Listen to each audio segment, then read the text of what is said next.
Hi అండి, అందరికీ నమస్తే. వెల్కమ్ టు ఈ న్యూస్ తెలుగు.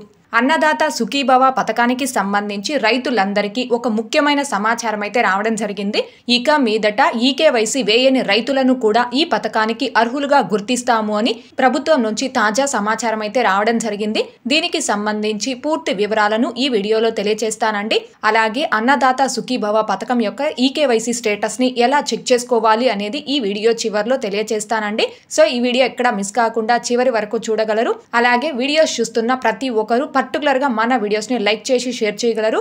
రీసెంట్ గా 4 రోజుల క్రితం అన్నదాత సుఖీభవ పథకంకి పేమెంట్ విడుదల కావాలి అంటే గ్రామ వార్డు సచివాలయంలోని అగ్రికల్చర్ అసిస్టెంట్ల దగ్గర రైతులందరూ కూడా ఈకేవైసీ కంపల్సరీ చేసుకోవాలి అని ప్రభుత్వం తెలియజేయడం జరిగింది. ప్రభుత్వం నుంచి ఈకేవైసీ అప్డేట్ వచ్చిన వెంటనే రైతులందరూ కూడా వారి యొక్క ఆధార్ కార్డు అలాగే 1B తీసుకొని వచ్చి సచివాలయంలోని అగ్రికల్చర్ అసిస్టెంట్ దగ్గర ఈకేవైసీ చేయించుకుంటూ ఉన్నారండి. అయితే అగ్రికల్చర్ అసిస్టెంట్ దగ్గర రైతులు ఈకేవైసీ చేసుకుంటున్న సమయంలో సర్వర్ ఇష్యూస్ అనేవి ఎక్కువగా వస్తూ ఉన్నాయి. ఈ సర్వర్ ఇష్యూస్ ని గమనించిన ప్రభుత్వం ఈకేవైసీ లేకుండా రైతులు ఈ పథకానికి అర్హులు అని తెలుపుతూ తాజాగా ఒక అప్డేట్ అయితే ఇవ్వడం జరిగిందండి. అన్నదాత సుఖీభవ పథకంకి రైతులందరికీ ఈకేవైసీ అవసరం లేదు అనే దానికి సంబంధించి ఈనాడు పేపర్ లో ఈ రోజు ఒక ఆర్టికల్ అయితే రావడం జరిగిందండి. ఆ ఆర్టికల్ ని ఇప్పుడు తెలియజేస్తాను. సుఖీభవ రైతులకు సర్కారు ఊరట. 44.19 లక్షల మంది ఈకేవైసీ వివరాలు ఆటో అప్డేటెడ్. రాష్ట్ర వ్యాప్తంగా 4 రోజులుగా రైతు సేవా కేంద్రాల వద్ద ఎడతెగని రద్దీ. అన్నదాత సుఖీభవ సాయం అందాలంటే రైతులంతా ఈకేవైసీ వేలిముద్ర పూర్తి చేయాలని వ్యవసాయ ఉద్యాన శాఖ సహాయకులు చెప్పడమే ఇందుకు కారణం. అయితే దీనిపై ప్రభుత్వం రైతులకు ఊరటనిచ్చే నిర్ణయం తీసుకుంది.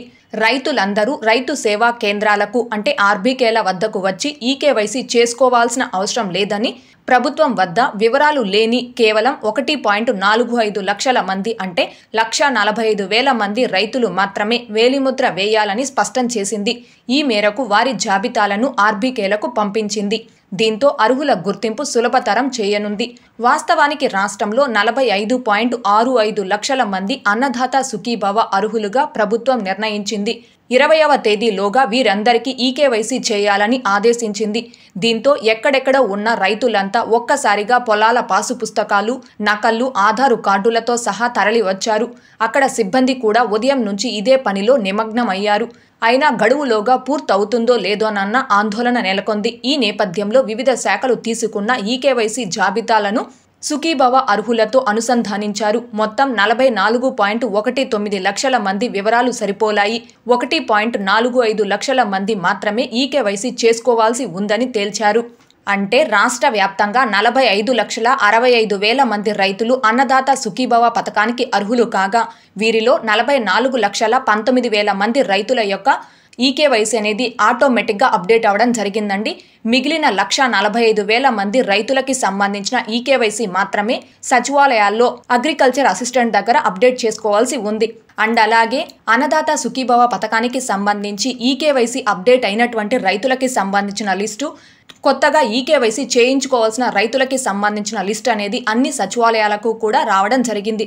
కాబట్టి రైతులందరూ దీన్ని గమనించుకొని ఈ అన్నదాత సుఖీభవ పథకానికి సంబంధించి మీ పేరు ఈకేవైసీ అప్డేటెడ్ లిస్ట్లో ఉందా, ఇంకా అప్డేట్ చేసుకోవాల్సిన లిస్ట్లో ఉందా అనేది మీ సచివాలయంకి వెళ్ళి చెక్ చేసుకోగలరు.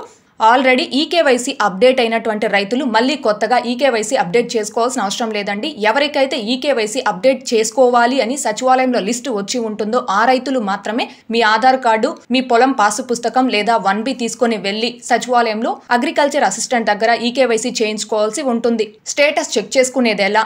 చాలా మంది రైతుల్లో తాము అన్నదాత సుఖీభవకు అర్హులమో కాదోనన్న ఆందోళన నెలకొంది. దీన్ని నివారించేందుకు ప్రభుత్వం అన్నదాత సుఖీభవ వెబ్సైట్లో చెక్ స్టేటస్ ఆప్షన్ను అందుబాటులోకి తేవాలని యోచిస్తుంది. ఆధార్ నెంబర్ నమోదు చేస్తే అర్హులైన వారి వివరాలు కనిపిస్తాయి. ఈకేవైసీ చేసుకోవాల్సిన అవసరం ఉందో లేదో కూడా అక్కడే తెలిసిపోతుంది. రైతులు అన్నదాత సుఖీభవ వెబ్సైట్ ద్వారా ఈ పథకానికి అర్హులో కాదో అనేది చెక్ చేసుకోవచ్చు. ఇదండి అన్నదాత సుఖీభవ అఫీషియల్ వెబ్సైట్. ఈ వెబ్సైట్లో ఇక్కడ నవ్ యువర్ స్టేటస్ అనే ఆప్షన్ దగ్గర క్లిక్ చేసుకొని రైతు యొక్క ఆధార్ నెంబర్ని ఎంటర్ చేసి అక్కడున్న క్యాప్చాని ఎంటర్ చేసి సబ్మిట్ చేశారు అంటే ఆ రైతుకు సంబంధించిన స్టేటస్ అనేది రావడం జరుగుతుంది. అంటే మీ విలేజ్ నేము, సెక్రటేరియట్ నేము, ఇంకా అన్నదాత సుఖీభవ పథకంకి సంబంధించి VAA అంటే అగ్రికల్చర్ అసిస్టెంట్ అప్రూవ్ చేశారా లేదా పెండింగ్ లో ఉందా, అలాగే MAO అప్రూవ్ చేశారా లేదా పెండింగ్ లో ఉందా, ప్రాసెస్ లో ఉందా, ఇలాంటి స్టేటస్ అయితే మీకు చూపించడం జరుగుతుంది. ప్రస్తుతానికైతే ఈ అన్నదాత సుఖీభవ వెబ్సైట్ లో స్టేటస్ చెక్ చేసుకోవడానికి ఆప్షన్ అయితే వర్క్ అవ్వడం లేదండి. జూన్ 20వ తేదీన అన్నదాత సుఖీభవ పథకానికి సంబంధించి నిధులు విడుదల చేస్తాము అని ప్రభుత్వం నుంచి అప్డేట్ అయితే రావడం జరిగింది. కాబట్టి త్వరలోనే ఈ వెబ్సైట్ లో ఈ పథకానికి సంబంధించి స్టేటస్ ని చెక్ చేసుకోవడానికి అవకాశం ఉంటుంది. అయితే అన్నదాత సుఖీభవ పథకంకి అర్హులైన రైతులందరికీ పథకం యొక్క నిధులు మీ బ్యాంక్ అకౌంట్ లో క్రెడిట్ కావాలి అంటే మీ బ్యాంక్ అకౌంట్ కి కంపల్సరీగా NPCI లింక్ అయితే అయ్యి ఉండాలి. సో ఇంకా ఎవరికైతే బ్యాంక్ అకౌంట్ కి NPCI లింక్ కాలేదో ఆ రైతులందరూ కూడా వెంటనే మీ బ్యాంకుకి NPCI లింక్ చేసుకోవాల్సిందిగా కోరుచున్నాను. ఓకే అండి, ఇది అన్నదాత సుఖీభవ పథకం EKYCకి సంబంధించి ప్రస్తుతం వచ్చిన తాజా అప్డేట్. రైతులందరికీ కూడా ఈ వీడియో అనేది చేరాలి కాబట్టి ఈ వీడియో చూస్తున్న ప్రతి ఒక్కరూ పర్టికులర్గా వీడియోని లైక్ చేసి షేర్ చేయవలసిందిగా కోరుచున్నాను. ఈ వీడియో చివరి వరకు చూసిన ప్రతి ఒక్కరికి ధన్యవాదాలు. Thanks for watching.